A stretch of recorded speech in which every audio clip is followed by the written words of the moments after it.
Order! Order! You are an incorrigible delinquent at times.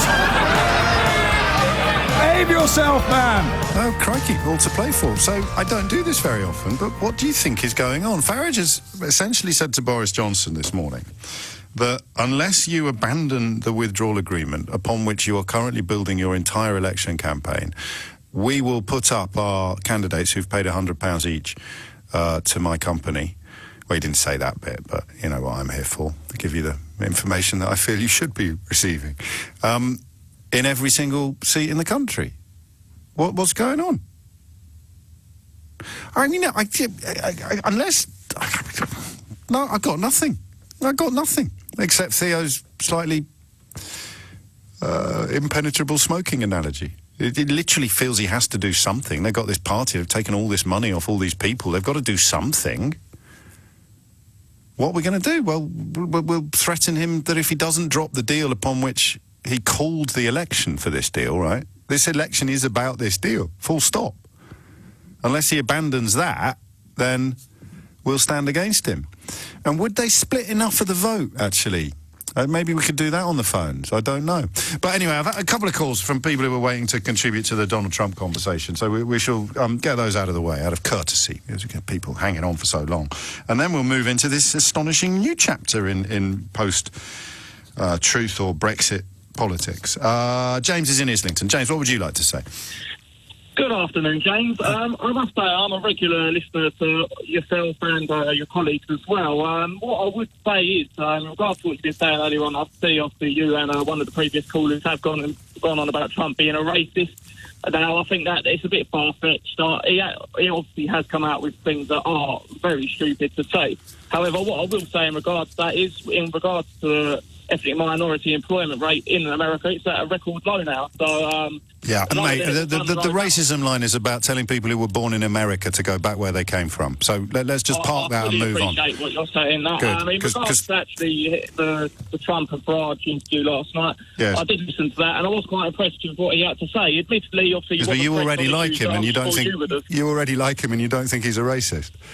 Well, I don't think so. I say racist a bit far-fetched. So maybe he's come out with idiotic comments. I'd say but telling people who were born in America to go back where they came from isn't idiotic or far-fetched, my friend. It's racist. No, it's down to interpretation at the end of the day. No, it really isn't. Obviously, we obviously disagree on this issue. However, the point I was going to call to make is... Let me guess what the point you were going to make was.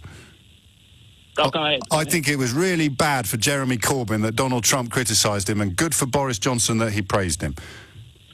Well, you hit the nail on the head. I personally do think that is the reason. The best, Go on, and let me ask you why. Analogy. Well, the reason I think that is purely, I live in Islington, which is a very Remain and obviously Jeremy Corbyn. Right, mate, I'm going to have to wait. I'm going to have to wait for the biography to find out more details. Why do you think it was bad for Jeremy Corbyn to be criticised by Donald Trump? Well, the US is our biggest ally. There's no denying that. With the US, the US was our biggest ally when Barack Obama told us not to to do Brexit. Did you applaud him? Well, look, obviously not. But however, why obviously? With Trump, why obviously not? Coming out, he's promoting a free trade deal. Why obviously not? Well, because personally, I've supported Brexit. So it's got nothing to do with America's status or its relationship with us, and everything to do with whether or not Donald Trump says something you agree with. But anyway, let's just focus on the central question. I'll remind you what it is. Why do you think it's bad for Corbyn to be criticised by Donald Trump? I personally think it's bad for Corbyn, purely for the fact is yes? Trump's come out, he said he wants a free trade deal with the United Kingdom, and he has obviously said that with Boris's deal there may be limitations to how far... Yes, but why is any of this bad for Corbyn? Well, it's bad for Corbyn because Corbyn sat on the fence throughout the entire Brexit process, and he is. But why does Donald Trump criticising Corbyn do damage to Corbyn? Well, because a lot of people, well, maybe not in London, but when you leave London, people aren't that keen on Corbyn. Obviously, he's got a lot of... Yeah, but that's not an answer to the question I asked, is it? You're telling me about people who already don't like Corbyn. Why would being criticised by Donald Trump be bad for Jeremy Corbyn? Well, it would be bad for Jeremy Corbyn because a lot of people Why, see James? America's our largest ally, and if the leader of the United States is openly saying that Corbyn would be bad... But the leader of the bad for United future States negotiations. openly said that Brexit was bad, and it didn't change your mind about anything, did it? It didn't. So let's go back to the question that you've rung in to answer for the 7th time of asking. Why would being criticised by Donald Trump last night be bad news for Jeremy Corbyn? Well, because anyone who wants Brexit to succeed, anyone who wants Brexit to succeed is not going to have been planning to vote for Jeremy Corbyn, are they? So let's try for the 8th time. Not necessarily. Why? They may well have. You've got the Labour leave areas in the north. They could well be voting for Labour. And there's a lot of places where you could put a Labour voter on a donkey and they would vote for Labour. It's like we're having a sort of word salad. Listen, I'm not going to embarrass you by asking you 11 times, but I will ask you once more. In terms of people who had a position on Jeremy Corbyn at 5 o'clock yesterday and then heard Donald Trump criticise Jeremy Corbyn, and you believe that that might have made them look more negatively at Jeremy Corbyn. Just explain your thinking to me. How would that have happened? Because he's promoting the free trade deal with the United Kingdom. Now, anyone who wants Brexit to succeed or wants to move on... I just can't do this anymore. Last chance, all right? Why is it bad for Corbyn? Because he criticised Johnson as well, James. I don't know if you missed that bit. I know. Yeah, good. So why is it good for Johnson and bad for Corbyn? Well, because... there's a number of reasons for it. Well, just one. I'd kill for one at the moment, mate.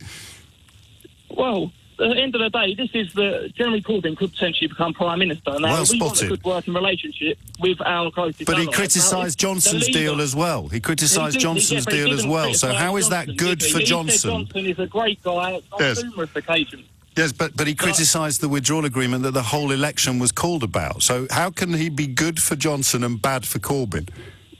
Well, because he's promoting a free trade agreement. He says he wants a free trade agreement with the United He said he didn't want Johnson. So how is it good for Johnson for Donald Trump to say, I don't want the thing that you can offer me? He didn't say anything. He didn't say it's not. I've done my bit, honestly. It's not a charity, it's a radio programme.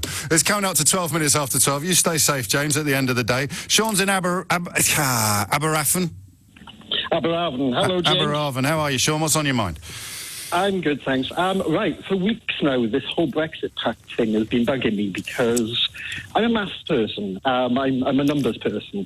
And if I'm understanding correctly, what Farage is asking about this is that Johnson. The Brexit party stands... no, Farage is asking Johnson, not Boris. Sorry, it's just me. It's just one of my little pet things, all right? And I'm a bit late to the party, but we call him Johnson or Boris Johnson. We don't call him Boris. He's not Beyonce. Carry on. Fair enough. I'll probably make the same mistake again. Because I won't jump on you again. Anyway. I'm being annoying. Carry on. Okay, anyway, so is Nigel Farage expecting the Prime Minister to stand candidates down in certain seats so that the Brexit party can take them? Because mathematically this doesn't add up. I'll give you an example. Barnsley East. There's a Labour majority, but there's 11,000 voters for the Conservative Party in Barnsley East. Right. So is Boris Johnson just going to donate those 11,000 voters over to Nigel Farage?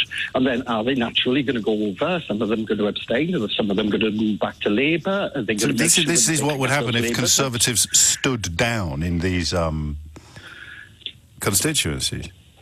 Yes. No, I'm with you. So, I don't see the numbers either, unless... I mean, who does it deliver victory to? Unless he thinks he's going to win them himself, or the Brexit party... I tried crunching these numbers because you still have to reconcile back to that Leave vote. And the problem you've got is, if you stand both parties, you split the Leave vote, but it's impossible for the Conservative Party to just donate these voters over, because that's just one seat. If you multiply that over 100 seats, that's 1 million votes. That's 4 percentage points in the polls. It's just not feasible. Why the Conservatives might be reluctant now? Well, exactly. Exactly. It'd be like, okay, try this for size then, because you're a clever fella, clearly, and I'm always slightly intimidated by people who are good at maths. So here's some words. Ready? Okay, I'll try my best. Alternative view on Farage. He knows that if the Tories win the election and get us out with this deal, then a large portion of his supporters will be lost and he'll no longer be relevant. If he does stand and splits that vote, then the likelihood of Labour winning goes up. We have a second referendum and likely remain.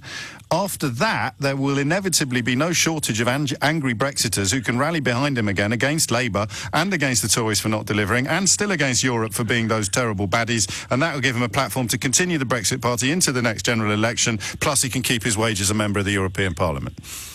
Plus, on top of that, Brexit will become this mythical thing. So once again, the unicorn is resurrected. Yeah. We've had this crash over here or this recession over there. Oh, my God, this would never have happened if we had Brexited. Exactly that. The calculation on that as well is that if Labour get in and they have that second referendum, if they vote out on that second referendum, yes, then that's the first step in the untangling process, which is the hardest part of this entire issue. Which is why of all of the misnomers and all of the empty slogans and all of the dangerously meaningless little sound bites, clean break Brexit is by far the worst, because there's no such thing. But I've also worked for charities, so I recognise what I call firefighting as well, yes, which is dealing with the problems. You're dealing with one problem after another problem after another problem, and you're not stepping back and thinking about things. That's where I suspect the Tories are, whereas Farage is on the sidelines watching it all. Always a heckler. Did you think I mean, we'll never know, will we? But I wonder if he just... I still think that there could be a seat in the House of Lords in it. I mean, would he be that base and cynical? I don't know. Sean, lovely call. Angela's been in touch, says, I haven't voted for years, James, but the American president's condemnation of Jeremy Corbyn has instigated me to vote for him. I will also be attending the booth with my 2 adult daughters who will now also be voting for Corbyn. Well, I hope you'll allow them to exercise their own democratic choices there, Angela, rather than frog marching them down to the polling booth and instructing them on how to vote. I'm only teasing. It's 12:16. Who's the oldest person listening to this who's utterly delighted by emojis on the new Apple phone? I just think they're the greatest thing. I'm nearly 48. I digress slightly. 12:19. I just sent one to the boss. That's why sometimes they speak louder than words. 12:20 is the time. We are discussing this offer that Nigel Farage has made to Boris Johnson. I thought Theo was on characteristically good form, and he sort of described it as a promise and a threat, an offer and a threat, an offer and a warning.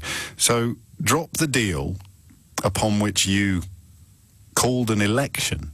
We can agree on that, can't we? You know, my quest to find things upon which everyone can agree, and then move on from there to the areas where we can have a heated debate. But the bottom line being, this election is all about the withdrawal agreement. He said he had to call an election because he couldn't get it through Parliament without levels of scrutiny that he wasn't prepared to offer. So the election is about the withdrawal agreement, and Nigel Farage has wandered into the room and said, unless you drop the withdrawal agreement that is the reason why we're having an election, then I will put hundreds of candidates. Apparently, even the people that weren't selected as candidates paid £100 to be considered. I make of that what you will. Then we will put people up in every constituency. And that, I think, would massively increase the... Well, I don't know if it would. I wonder if he's overplaying his own hand. I wonder if he's recognised that perhaps his flush is already busted. I don't know. Will there be? Because our mathematician caller a moment ago certainly contended that there aren't enough numbers there to make the difference that he seems to be claiming he could make. I don't know, actually. You can stick a microphone in a pub somewhere in the north of England and find some Herbert who says, I've voted Labour all my life, but I'll be voting for the Brexit Party now. But you could find someone who still thinks the moon is made of cheese if you stuck a microphone in a different pub. Ask people why they think what they think, and 99% of vox pops fall apart faster than you can say cheap suit. But what else is going on? You know how I find it quite enlivening to be confused. I like being confused, as long as it's temporary. I've got a funny feeling that until something else happens, this one won't be temporary. What's he up to? The old rascal. 22 after 12 is the time. Shyla is in Sittingbourne. Shyla, what made you pick up the phone? Well, you were discussing how Trump, I suppose, has harm Jeremy Corbyn. Yes. And or has he? I suppose in the same way, Nigel Farage. I think what's happened is the election has been turned into only one issue, as you said earlier, only a Brexit issue. And by keeping it that way, you're sort of excusing the Conservative government of their failings over the last 10 years, their failings on social welfare, healthcare, police, all the failings they've made. It keeps that out of the press, and all it keeps in is Brexit. That way... Just for one weekend, though, and probably not even a weekend, just for today. Well, no, but not for today. I think it will continue. It will be, if you want Brexit, it doesn't matter how badly we've done and what our track record is. You have to vote for us because Labour and Liberals won't give it to you. Yeah, but how does this help then? Because he said that the Brexit Johnson's going to give to you isn't a good one. But the point is, he's going to give one. He's going to give a Brexit. So it's but then Farage is there saying, no, he isn't. This is rubbish. This isn't even proper Brexit. How is this beneficial? Because it keeps the debate away from the Conservative track record and their failings as in government. I think you're reaching a bit here, Shyla. I mean, the other element of the interview was the NHS, of course. Yeah, no, it was just in response to how you said how single simple question. Yeah, well, I disagree with you for the record, but it doesn't mean I'm right and you're wrong. It's perfectly possible I'm wrong and you're right. And unless the debate moves on to the wider things that everyone's concerned about, you know, that... But it already did. I mean, Corbyn's speech yesterday, whether you love him or loathe him, was a neat bit of politicking. And the stuff about billionaires and tax avoidance and nurses and the NHS and the public sector. I mean, yesterday, my start for 10 was the very astute observation that this election on day one of the campaigning seemed to be about who you could trust to undo 10 years of Tory rule, the Tories or the Labour Party. There was no mention of Brexit. So I appreciate Brexit's front and centre again, but I just don't see how you think it's front and centre in a way that's going to make Downing Street delighted. I think in the way the conversation went with Trump, not overall, but the question was about how Trump benefited Johnson compared to Jeremy Corbyn. I don't think an endorsement from Trump is necessarily a good thing for anyone. You know, it's not that I think he's particularly popular amongst everyone in the UK. That's the mystery today. Finding someone. The facts support your position. It just doesn't necessarily enthuse me. I don't think that having it now, Brexit versus Brexit 1 versus Brexit 2, is good for Johnson. I think it's bad for him. But it's one of those days, as I say, I like being confused. It's possible I'm still missing something. Thank you, Shyla. Philip is in Morden. Philip, what would you like to say? Oh, yeah, James. Hello, mate. I've been listening to you for, oh, my God, more years than you care to remember, Philip. Donkey's ears. Years and ears and ears. Love your show, and I'm always first to your defence on social media, so there we go. Lord, that's a full-time job. Carry on. Let me do it. Listen, I didn't listen to that interview with Donald Trump last night. No, nor did I, but I picked up the gist of it. Yeah, picked up the gist. The same old stuff, isn't it? He never changes. Let's get that one out of the way. Now, I voted Conservative all my life for my lesser evils. Yes. From the age of whatever until what I am now, 58 years of age. Right. I did vote to remain. Yes. And I would still hold that view. But I do think that Nigel Farage is actually putting a gun to Boris Johnson's head. Yes. But again, listening to you, has he got the numbers? Actually, James, I think he has, especially in the north of England. He's got enough to hurt Johnson, possibly not as much as... I really do think he has. Yeah, I mean, I do know a lot of lads up in the north, and they do all say the same thing. If you've got a majority of 2,000, right? Yeah. And you're a Labour MP and the Tory is snapping at your heels, then the Brexit Party is a huge player in this deal, especially given that Labour no longer look like a Leave party. So these people who still want to leave, that used to vote Labour, do we vote Tory or do we vote Brexit Party? They will find it a lot easier, oddly, to vote for the Brexit Party than they would for the Tories. Exactly. Limited. Brexit Party limited. As the last caller said, you know, this, for a couple of days at least, this election will be made as it's the election for Brexit. There are wider issues. So will Boris?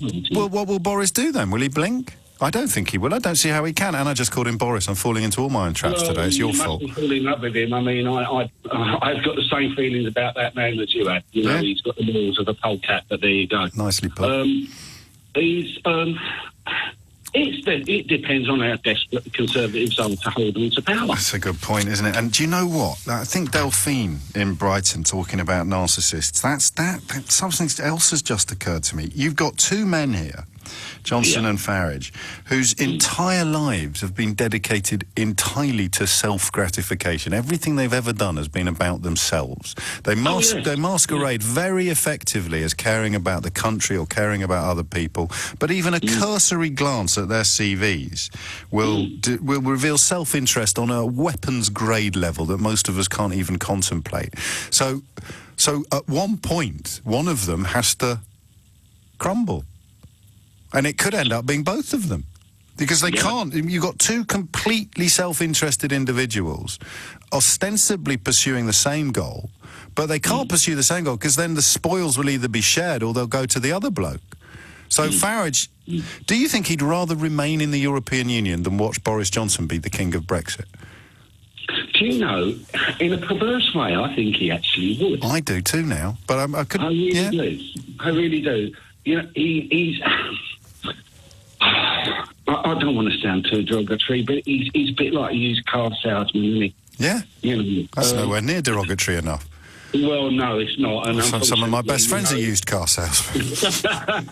You know, he's a fellow presenter on your station who will bore you, unfortunately. But there we go. That is the question then for the last half hour of the programme, Philip. Thank you for taking me so neatly up to the news. But would he rather actually remain and carry on being a Brexiter than watch Boris Johnson get this withdrawal agreement through Parliament, having secured a 5-year term as Prime Minister, been essentially banished to the boondocks, and retain his status as heckler-in-chief? What is the alternative? I mean, oddly, if Brexit happens in any way, shape or form, Farage is finished.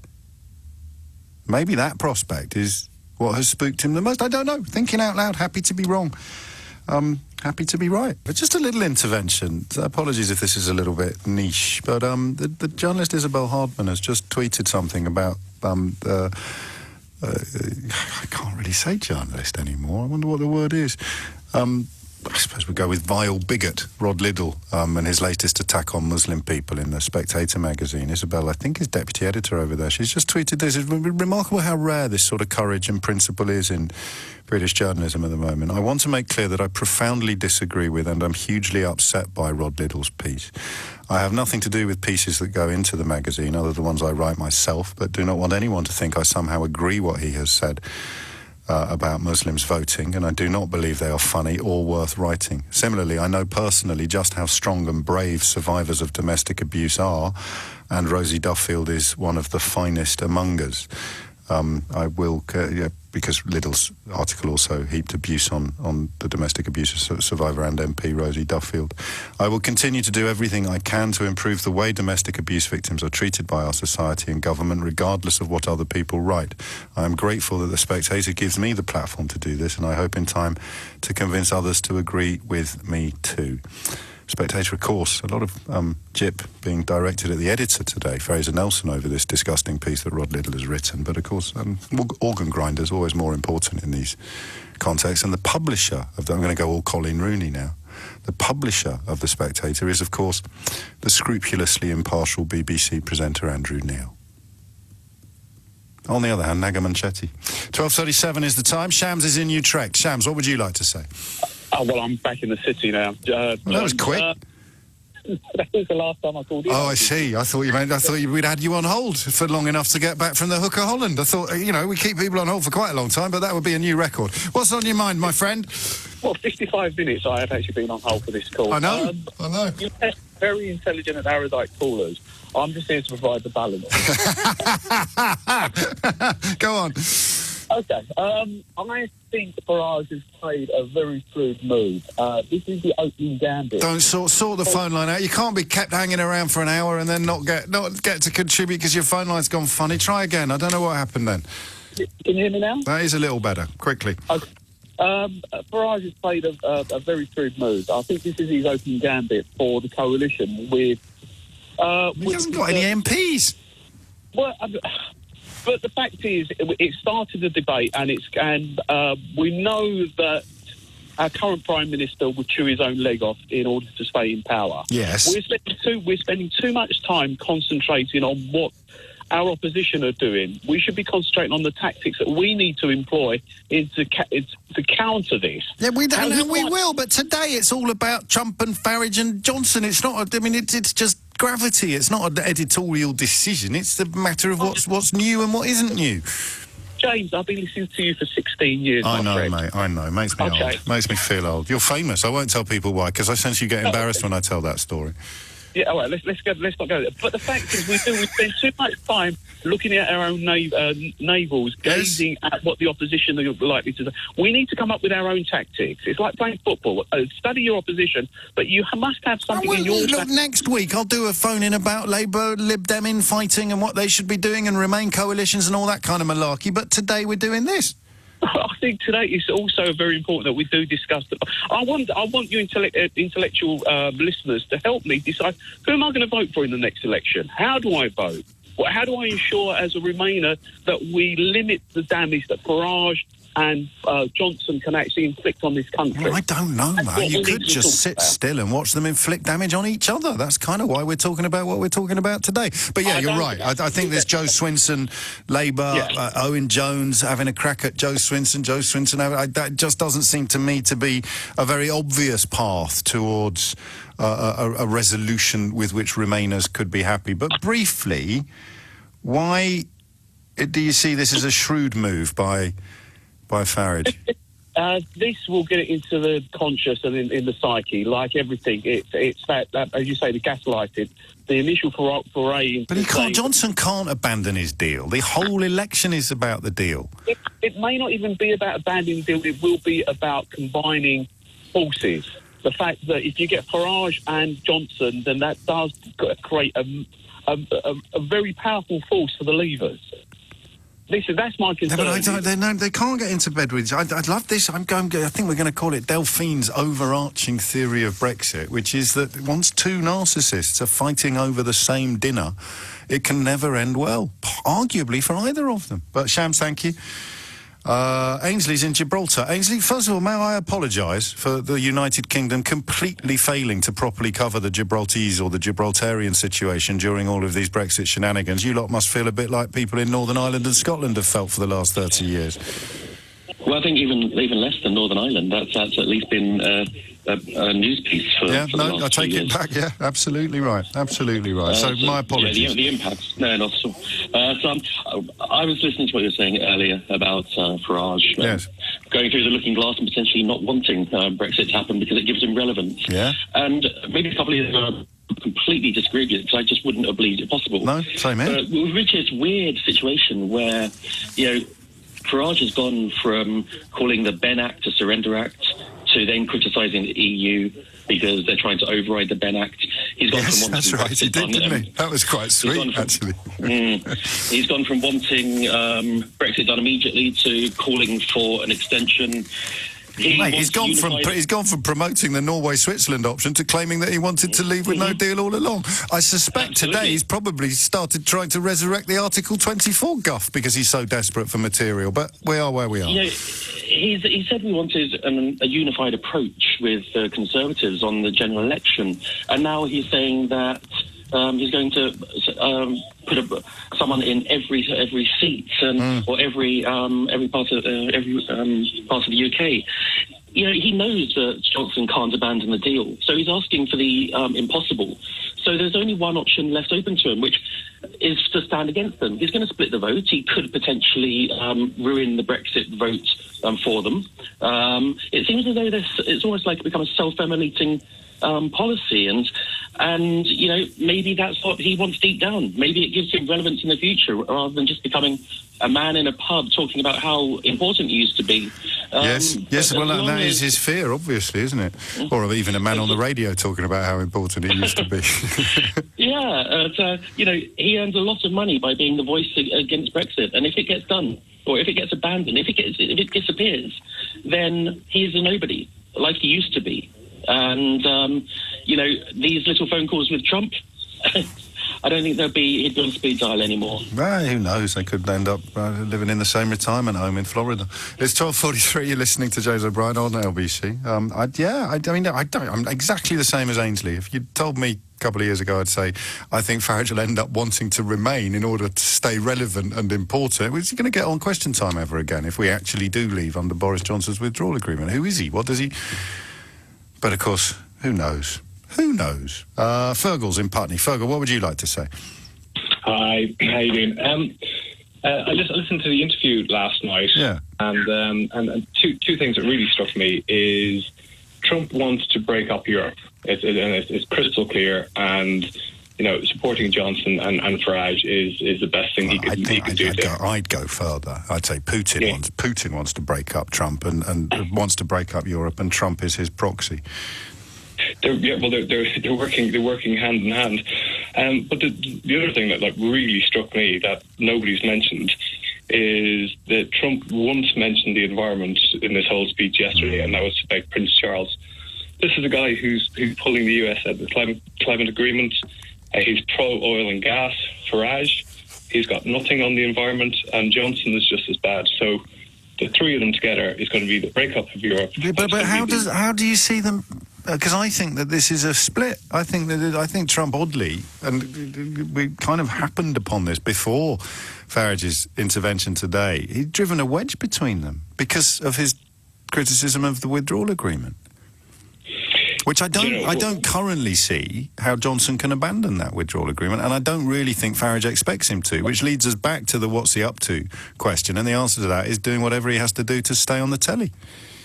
Trump's a negotiator, so he's throwing the spanner in the works. He's going, yeah, it's good, but he's putting a question mark. Oh, okay, no, I hadn't thought of that, and of course, this thing I've got here, the United States-United Kingdom negotiations, the summary of specific negotiating objectives, published by Donald Trump's own office, makes a mockery of some of the stuff he said last night. If only the interviewer had done a bit of research, we could have made some real progress there. But as you point out, that's a starting position. It's not it might well be an objective, but some objectives will be surrendered. Yeah, he chops and changes everything he says. So still, in the context of British politics, what will Johnson do? Will he accept Nigel Farage's offer, or will he reject it? If he rejects it, his likelihood of winning an election diminishes. Not completely, but it diminishes. If he accepts it, then he's called an election on the back of a deal that he's abandoned before a vote has been cast. So there's no good look here for him, is there?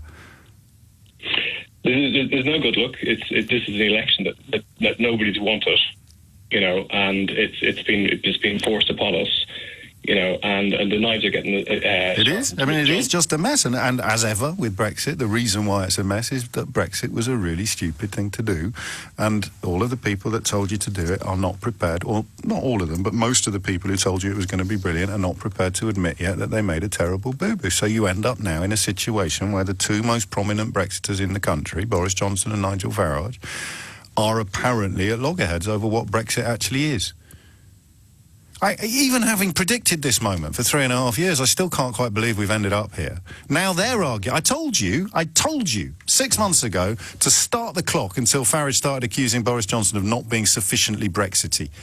Even Keith is nodding. Poor fella has to listen to every syllable I utter. I told you that would happen, and you didn't believe me. But because it has to happen. It's the only way he stays relevant. So no one is Brexity enough, because Brexit is stupid. And the minute you write down what your Brexit actually is, it falls apart. The only way you keep it afloat is by never writing it down. Theresa May discovered this at Chequers. Boris Johnson has discovered this now in the House of Commons. He came a lot closer than Theresa May did to postponing reality, but it would only ever be a postponement, never a cancellation. And now you've got Boris Johnson, who led Vote Leave, and Nigel Farage, who led Leave EU, disagreeing about what Brexit is. And yet the subtext and the backdrop, Look what we've done to our wonderful country, honestly, because the backdrop to all of this is the continuing claim by people in my profession, as much as in politics, that 17.4 million people all knew exactly what they were voting for, and it was exactly the same thing. But Boris Johnson and Nigel Farage can't agree on what 17.4 million people voted for. Do you see it yet? Is it clear now? Has the penny dropped? What is going on, eh? What a tangled web we weave when first we practice to deceive. I said a while ago that the Brexiter position in the forthcoming election would be simply built upon who you prefer being lied to, Nigel Farage or Boris Johnson. And here we are. I can't see currently how on earth Johnson capitulates to Farage. He had to capitulate to the EU. The EU's really powerful. They hold all the cards. So he had to go back to the original offer they made with regard to the customs border in the Irish Sea in order to save any sort of face after promising that he'd get a result. He got away with the U-turn, he got away with the climb down, he got away with proroguing Parliament unlawfully, he got away with misleading the Queen. This is what he does, he gets away with stuff, and eventually he'll be found out, but I wouldn't put money on when. So then what happens? Farage puts up candidates who have, after all, paid him £100 for the privilege of standing for the Brexit Party Limited. Actually, that's not fair. Lots of people who didn't actually get selected to stand as candidates paid him £100 as well. What does that do to the Tories? Well, it does bite into their victory hopes in various constituencies, but it hits Labour as well. And then, should you even be allowed to do stuff like that, to make this kind of... is it pork barrel trading? I've got that phrase somewhere in the back of my mind. I don't know. But should you be allowed to do this sort of horse trading? Where you say, we will seek to influence... You stand in as many constituencies as you can, or you stand in none, I would have thought, if you're a national party. But anyway, that clearly is allowed. I just wonder whether it should be. Because it's supposed to be hitting Labour, but clearly... What would a Brexiter do? Does a Brexiter still like Farage, or does a Brexiter like Johnson? And you can't now like both of them. That's a really interesting development. Matt's in Ashstead. Matt, three more calls, then it's the weekend. Carry on. Hello, James. Yeah, so I think in this case, all roads with Farage and Trump and Bannon and that lot lead back to no deal. And so really what... Right, again, ask yourself, what would Vladimir Putin want? And then the answer would be, yeah. Exactly, and the only Brexit where Farage wins now is the no deal. That is, or as you say, he doesn't want Brexit to end. He's kind of like the marathon runner that's retiring at the end of the race, and as the line gets closer... It slows down. He wants it to get further away. He's panicking, because that's the end of that. Unless he gets the no deal. So Trump chiming in and criticising Boris Johnson's deal is basically saying, you got to have a no deal, and Farage is asking Boris Johnson to stand really on a no deal ticket, which he can't could be. They've read the documents. I know he's got a Mark Francois or a Brexit hardman Steve Baker, but these people have read the documents. Even the ones that are currently sort of falling into line behind him, like Sajid Javid. They couldn't, could they, sacrifice the country's welfare upon the altar of their own career? Oh. Well, as you say, I think that the more Johnson has looked at it, and, the people behind him and his family will be saying the only way that you can come out of this now with your reputation intact is to get some kind of deal and save the country from a no deal. After backing Brexit, from being a Remainer, which he was, and then back to horse, which he didn't want to win. So basically, Donald Trump is turning around and saying, look, don't back this deal. This deal's useless. He's fomenting instability, isn't he? Fomenting instability in any territory that is a threat to Russia, including America. He's fomented instability in America. The trade deal, the wars with China, bad news for America, great news for Russia. It is just so plottingly predictable, which makes Dominic Grieve's intervention yesterday that Johnson is currently sitting on a report into Russian interference in our elections all the more interesting. We'll have time to talk about that next week. So briefly, what do you think Johnson will do? Well, he has to stand behind his deal. But his deal, at the end, also, don't forget that it has the caveat after his tries to get a trade deal with Europe at the end, he can still take us out on a no deal. Yeah, that's true. And so I think ultimately it leads to the Brexit Party trying to win as many seats as they can, whether it cuts the Tories' throats or not, it won't matter, because they're going to try and go for a coalition at the end of this. Because, well, are they though? I mean, when they've got seats, yeah, I suppose so. I mean, this is such a fascinating election. I just wish it was happening in someone else's country. I mean, the only way that Farage keeps in the game is to get in a coalition with Boris Johnson and the Tories, which they'll say that they're not going to do because they don't want to be seen to be backing a no deal, which is ultimately all Farage wants. Yeah, and the one area, and I'm Incorrigible has as ever been bombarding me with helpful contributions. This is the one area that gets overlooked. The thing is, he writes, that Johnson's Brexit deal isn't actually that much different to no deal. It's the hardest of hard Brexits. It is, but it's written down. Once it's written down, it's impossible to defend it as being superior to being in the European Union, which is why no one's bothered to try.